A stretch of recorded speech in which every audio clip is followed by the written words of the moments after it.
Sir एक साल से पुराना शव मिला है, क्या मामला था और क्या संज्ञान में किस तरीके से कार्रवाई की गई?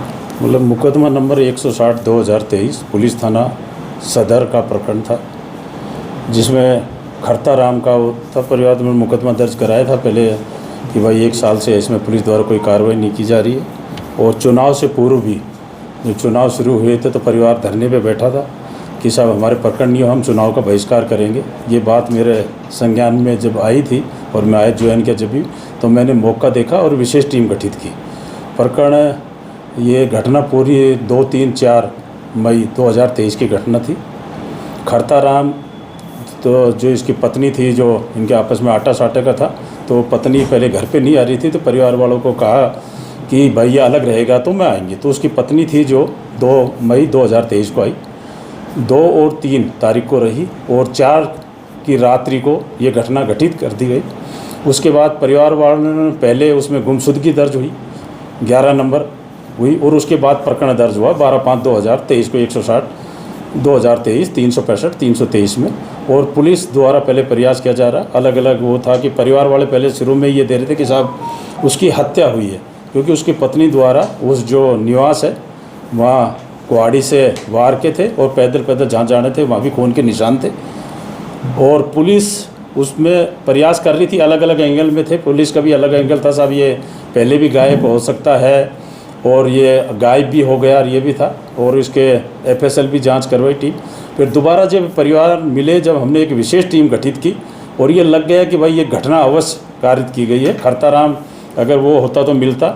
एक तकनीकी टीम बनाई और CO साहब और एडिसन साहब ने तो एक टीम गठित की। और जो परिवार जो पहले चुनाव से पहले मिला था उनको हमने ये टाइम दिया था कि हम 15 मई 2024 तक उस घटना का पर्दाफाश कर देंगे। उसमें हमें सफलता मिली।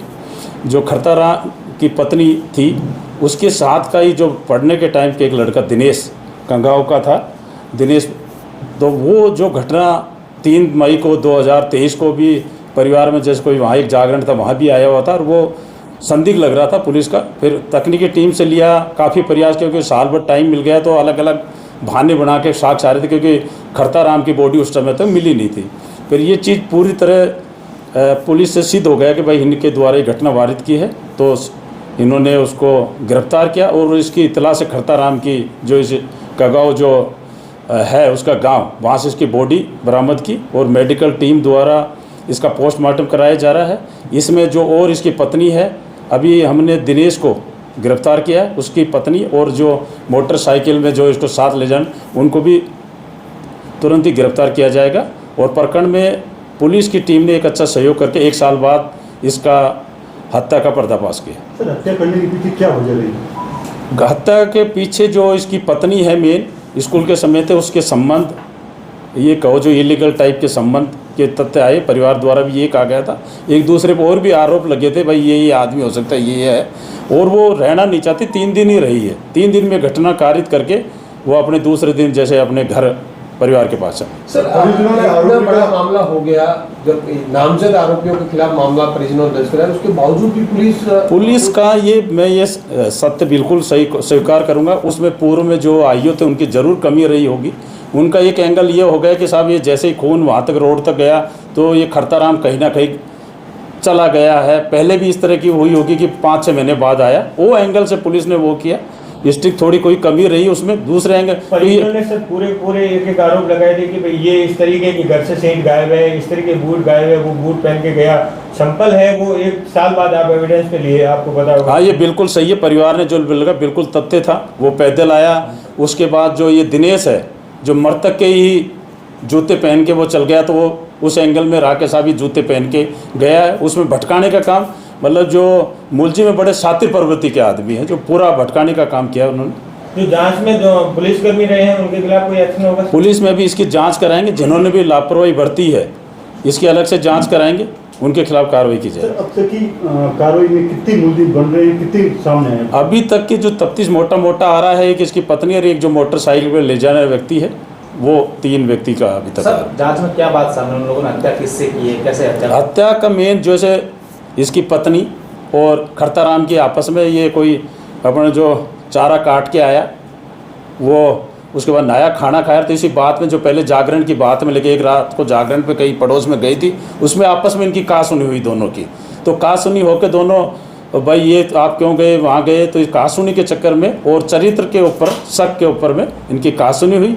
फिर उसकी पत्नी ने इस दिनेश को फ़ोन किया। दिनेश अपनी मोटरसाइकिल से जो रोड पे मोटरसाइकिल खड़ी करके पैदल अपने घर आकर उन्होंने वारदात की, कुल्हाड़ी से वार किया। उसकी पत्नी ने उसका सहयोग किया और फिर उसके बाद जो ये भाई मर गया तो एक रैगजीन के टाइप के जो अपनी गाड़ी में उसको पैक करके जो दिनेश है जो अपने खुद की बॉडी मतलब भारी है तो उठा के रोड तक लेकर एक साथी के द्वारा, जिसमें अभी पुलिस कर रही कार्रवाई, मोटरसाइकिल पे डालकर उस कुएं में अपने जो गांव है उसमें उसको डाल। साथी को भी पुलिस ने हिरासत में लिया। हाँ, साथी को अभी ले लिया, पूरा सब तफ्तीश कर रहे हैं उसको। बॉडी की सर क्या क्या कुछ हालत और है? अन्य भी इसमें अभी तक तफ्तीश में 3 का ही मोटा मोटा रोल आया है, इन्हीं का जो आया है परिवार का। तो सर ये सब जो मिला है गांव के बीचों बीच मिला, तो क्या इसको लेकर भी है कि गांव के लोगों को कुछ भनक लगी हो इसकी? नहीं लगा, उसने इस तरह रैगजीन का किया जो बदबू टाइप अपन मानते जो आई वो नहीं आई भाई। जो इस तरह का रैगजीन में पैक करने के बाद पूरे बॉडी और उसे नस जो हड्डी उड्डी टाइप है वो बची, पूरी बॉडी इसमें वो हो गई। सर अभी क्या एफएसएल और जो पोस्टमार्टम करोगे, किस तरीके का पोस्टमार्टम करोगे? नहीं, मेडिकल बोर्ड से पोस्टमार्टम कराएंगे और जो भी एफएसएल की जो भी प्रक्रिया होती है लेंगे, डीएनए टेस्ट का, वो सारी चीज़ कार्रवाई कर रहे हैं।